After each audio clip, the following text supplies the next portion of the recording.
Thanks, Doc. Again, my name is Andy Rockmore, and I am lucky enough to be one of the architects working on a lot of the buildings here on campus. No doubt you have seen the Wellborn House and Stevens Art Center, which are almost complete. And right now we're neck deep in the design of the gym and the theater. And instead of showing you all the great things that are going to happen in each one of these buildings, what I'd like to talk to you about is the process of making them. It's far more interesting and exciting way that we put these buildings together. And in a lot of ways, it's similar to the way that I got here to be on this stage today. And I'll walk through it. This is, of course, what an architect does.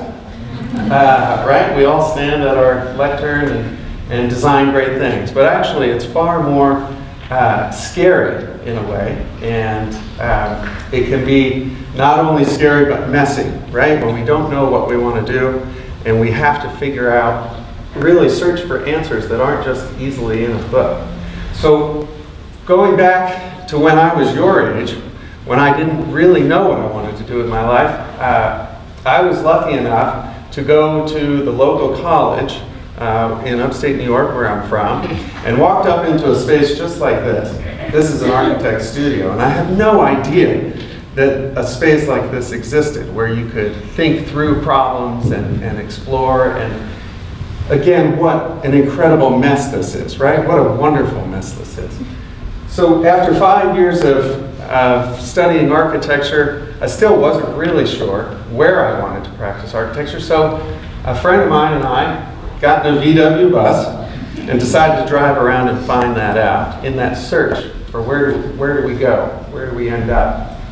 And interestingly, the first day we were in the van, we both kind of sheepishly admitted that neither of us really liked to drive. Here we were leaving on a 5-hour journey, or a five-month journey around the country, and we didn't like to drive. So we made a deal with each other. You only had to drive 2 hours a day. And every time you drove 2 hours a day, you got another day off. So this is what it looks like when you drive around the country 2 hours at a time. We went through the Blue Ridge Mountains. We went through Texas, seeing some great pieces of architecture.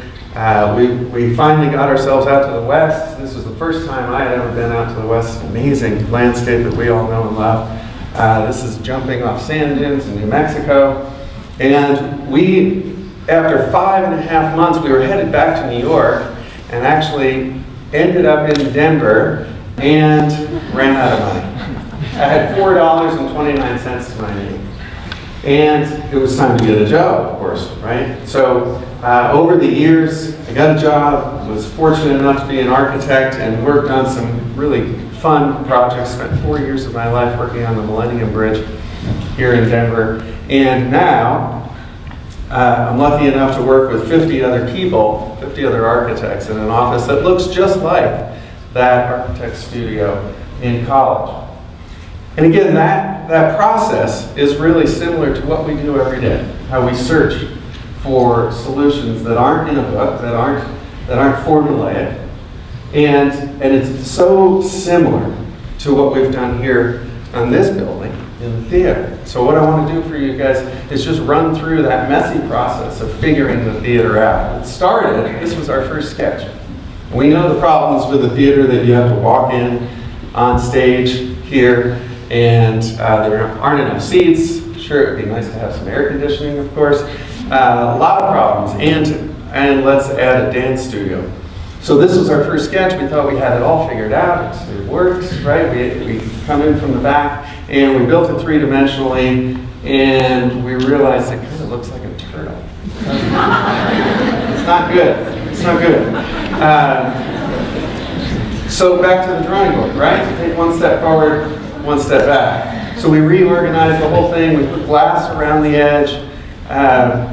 We keep the dance studio on the south. and now we think we got it. We added a lot more seats, and again, doesn't work. Doesn't work. Not enough seats. So here's a great idea. Let's add a big mezzanine space out overlooking Furman Field, right? And reorganize all of the seats. And we build that three-dimensionally, and this is what you get. Again, pretty bad, right? Who wants to walk up to this? Is this a place of inspiration, of performance? So back to the drawing board again. And when we get to these points, right, this is what it feels like. This is what it feels like almost every day, right? We're not sure where we're headed. We're not sure what the next step is. So after sketches and models and thinking through the process and what are we going to do next, how do we solve this problem, we finally have arrived, very recently actually, at this solution. This is what will be your new theater very soon. We figured out a way to add more seats. We have a dance studio down below that projects out on the Furman Field, that original idea. We have another performance space down in the basement. Everything's connected with an elevator, and it's going to be incredible. This is what it'll feel like very soon to sit exactly where you're sitting. And really, that's the message here. This is what it'll look like from Furman Field. That every time we're confronted with a problem and we don't know the solution, that instead of sitting back and saying, boy, I'm not sure where to go, it's too scary, I don't know the answer, take a step forward. Get in that van, drive around the country 2 hours at a time, figure it out. None of us have it figured out, right? And it's always a scary mess, but enjoy the mess. Thank you.